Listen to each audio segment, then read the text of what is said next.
बयान पर बयान।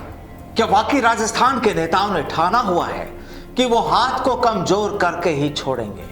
आखिर ऐसा भी क्या फलसफा जनाब। एक मामला ठंडा पड़ता नहीं, दूसरा बयान तैयार, फिर मचता है बवाल। मामला कुछ शांत होता है तो फिर खींच ली जाती है बयानों की तलवारें, जो मचाती है सियासी हलकों में फिर हंगामा। नमस्कार, मैं हूं आपके साथ प्रदीप आजाद।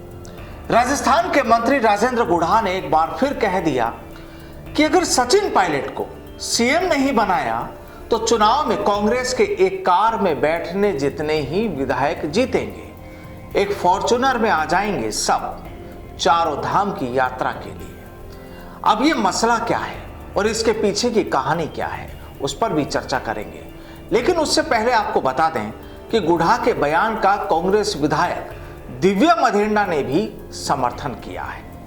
कांग्रेस सरकार के मंत्री और विधायक के इस बयान की सियासी हलकों में खूब चर्चाएं हैं। बहरहाल एक बार फिर आपको बताते हैं कि इस बार गहलोत सरकार के मंत्री राजेंद्र गुढ़ा क्यों मुखर हुए और चर्चाओं में क्यों आए। दरअसल गुढ़ा का एक बयान हाल में काफी चर्चाओं में है, जिसमें वो कहते हैं कि सचिन पायलट को बहुत पहले सीएम बना देना चाहिए था। पायलट को सीएम बनाने में बहुत लेट हो गए। अब भी पायलट को सीएम बना दिया जाए तो सरकार रिपीट हो सकती है, और अगर सचिन पायलट को सीएम नहीं बनाया तो कांग्रेस के विधायक एक फॉर्च्यूनर में आ जाएंगे। उसमें बैठकर सारे विधायक सबसे पहले चार धाम की यात्रा करेंगे। तो चलिए पहले आप खुद ही राजेंद्र गुढ़ा जी के मुखारबिंद से सुन लीजिए उनका बयान जो चर्चाओं में है, फिर करेंगे आगे की बात। ये कहता हूं कि सचिन जी पायलट को यदि मुख्यमंत्री बना दिया जाता, लेट हो गए, काफी लेट हो गए, अभी भी यदि बना दिया जाता है तो राजस्थान में सरकार रिपीट हो सकती है। और यदि नहीं बनाएंगे तो कोई दिक्कत नहीं, एक फॉर्च्यूनर में आ जाएंगे सारे एमएलए, चारों धाम की यात्रा करेंगे सबसे पहले। तो अब सवाल ये कि आखिर गहलोत सरकार के खिलाफ उनके ही मंत्री खुलकर सामने आ रहे हैं, तो इसकी वजह क्या है। अब हालांकि जब भी सियासी चर्चाएं होती हैं तो जब तक आप किसी निष्कर्ष पर पहुंचते हैं तब तक उसका रंग बदल चुका होता है, और इस वक्त राजस्थान की सियासत में ऐसा ही कुछ हो रहा है। अब देखिए, गुढ़ा के बयान का कांग्रेस विधायक दिव्या मधेंडा ने भी समर्थन कर दिया है।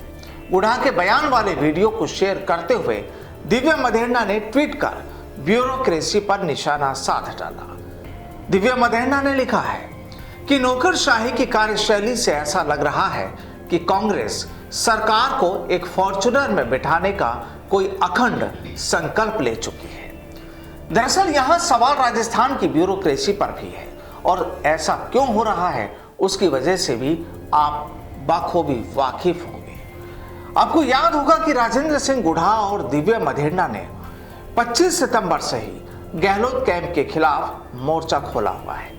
25 सितंबर को कांग्रेस विधायक दल की बैठक का गहलोत कैंप के विधायकों के बहिष्कार के बाद से गुढ़ा और दिव्या हमलावर रुख अपनाए हुए हैं। गुढ़ा पायलट की पैरवी करते हुए सीएम गहलोत पर पावर सेंट्रलाइज करने का आरोप लगा चुके हैं, और दिव्या मधेंडा ब्यूरोक्रेसी के कामकाज पर सवाल उठाते हुए गहलोत कैंप को घेर रही है।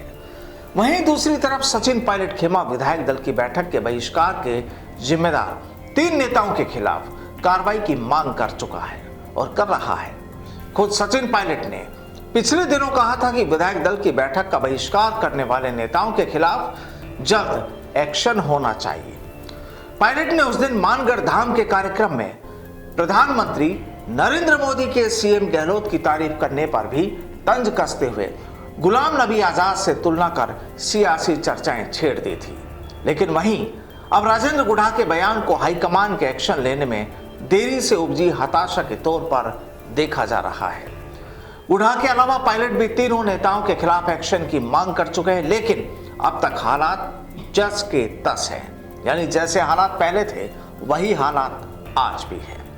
नए सिरे से विधायक दल की बैठक बुलाने के लिए ऑब्जर्वर भेजने पर भी कोई फैसला नहीं हुआ है, और पायलट कैंप को अक्टूबर में एक्शन की उम्मीद थी, लेकिन कुछ नहीं हुआ। राजनीतिक जानकार इसे प्रेशर पॉलिटिक्स से भी जोड़कर देख रहे हैं। पायलट खेमे को लगता है कि अब अगर मामला ठंडा पड़ गया तो दिसंबर तक कुछ होने के आसार कम है।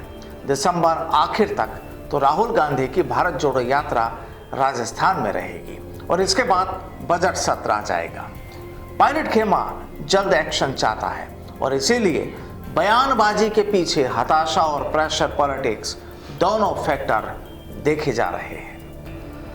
बहरहाल देखना होगा कि अब आगे राजस्थान की इस पॉलिटिक्स में और क्या नया होता है और ये जो बयानों का दौर चल रहा है वो आखिर कहां तक पहुंचता है और उसकी आखिरी मंजिल क्या होती है। नमस्कार।